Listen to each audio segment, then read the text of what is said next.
हनुमान जी का जन्म त्रेता युग में अंजना के पुत्र के रूप में हुआ था।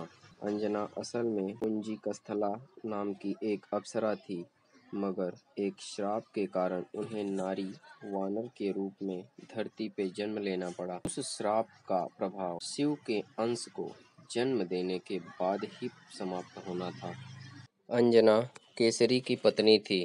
केसरी एक शक्तिशाली वानर थे, जिन्होंने एक बार एक भयंकर हाथी को मारा था। उस हाथी ने कई बार असहाय साधु संतों को विभिन्न प्रकार से कष्ट पहुंचाया था। तभी से उनका नाम केसरी पड़ गया। केसरी का अर्थ होता है सिंह। उन्हें कुंजर सुदान के नाम से भी जाना जाता था। कुंजर सुदान का अर्थ है हाथी को मारने वाला। केसरी के संग में अंजना ने भगवान शिव की बहुत कठोर तपस्या की, जिसके फलस्वरूप अंजना ने हनुमान को जन्म दिया। जिस समय अंजना शिव की आराधना कर रही थी, उसी समय अयोध्या नरेश दशरथ पुत्र प्राप्ति के लिए पुत्र कामना यज्ञ करवा रहे थे। फलस्वरूप उन्हें एक दिव्य फल प्राप्त हुआ, जिसे उनकी रानियों में बराबर हिस्से में बांट कर ग्रहण किया।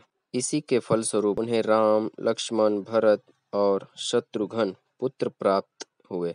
अंजना के पुत्र होने के कारण ही हनुमान जी को अंजनेय नाम से भी जाना जाता है, जिसका अर्थ है अंजना द्वारा उत्पन्न। माता श्री अंजना और कपिराज श्री केसरी हनुमान जी को अतिशय प्रेम करते थे। श्री हनुमान जी को सुलाकर फल फूल लेने गए। उसी समय बाल हनुमान को भूख लगी एवं अपनी माता की अनुपस्थिति में भूख के कारण व्याकुल होने लगे। इसी दौरान उनकी नजर क्षितिज पर पड़ी। सूर्योदय हो रहा था। बाल हनुमान को लगा कि यह कोई लाल फल है। यहाँ पर तो श्री हनुमान जी के रूप में माता श्री अंजनी के गर्भ से प्रत्यक्ष शिव शंकर अपने 11वें रुद्र में लीला कर रहे थे। श्री पवन देव ने उनको उड़ने की शक्ति भी प्रदान की। जब शिशु हनुमान को भूख लगी तो वे उगते हुए सूर्य को फल समझकर उसे पकड़ने आकाश में उड़ने लगे।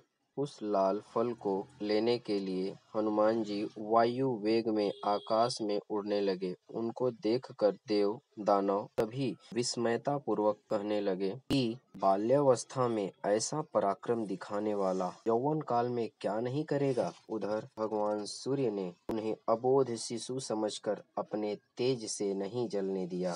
जिस समय हनुमान सूर्य को पकड़ने के लिए लपके, उसी समय राहु सूर्य पर ग्रहण लगाना चाहता था। हनुमान जी ने सूर्य के ऊपरी भाग में जब राहु का स्पर्श किया, तब वह भयभीत होकर वहां से भाग गया। उसने इंद्र के पास जाकर शिकायत, देवराज, आपने मुझे अपनी क्षुधा शांत करने के साधन के रूप में सूर्य और चंद्र दिए थे। आज अमावस्या के दिन जब मैं सूर्य को ग्रस्त करने गया, तब देखा कि दूसरा राहु सूर्य को पकड़ने जा रहा है। राहु की बात सुनकर इंद्र घबरा गए और उसे साथ लेकर सूर्य की ओर चल पड़े। राहु को देखकर हनुमान जी सूर्य को छोड़ राहु पर झपटे। राहु ने इंद्र को रक्षा के लिए पुकारा तो उन्होंने हनुमान जी पर वज्र से प्रहार किया, जिससे वे एक पर्वत पर गिरे और उनकी बाईं ठुड्डी टूट गई। हनुमान जी की यह दशा देखकर वायुदेव को क्रोध आया। उन्होंने उसी क्षण अपनी गति रोक दी, जिससे संसार का कोई भी प्राणी सांस न ले सका और सब पीड़ा से तड़पने लगे। सारे सूर, असुर, यक्ष, किन्नर आदि ब्रह्मा जी की शरण में गए। ब्रह्मा उन सबको लेकर वायुदेव के पास गए। वे मूर्छित हनुमान जी को गोद में लिए उदास बैठे थे। जब ब्रह्मा जी ने उन्हें जीवित किया तो वायुदेव ने अपनी गति का संचार करके सभी प्राणियों की पीड़ा दूर की।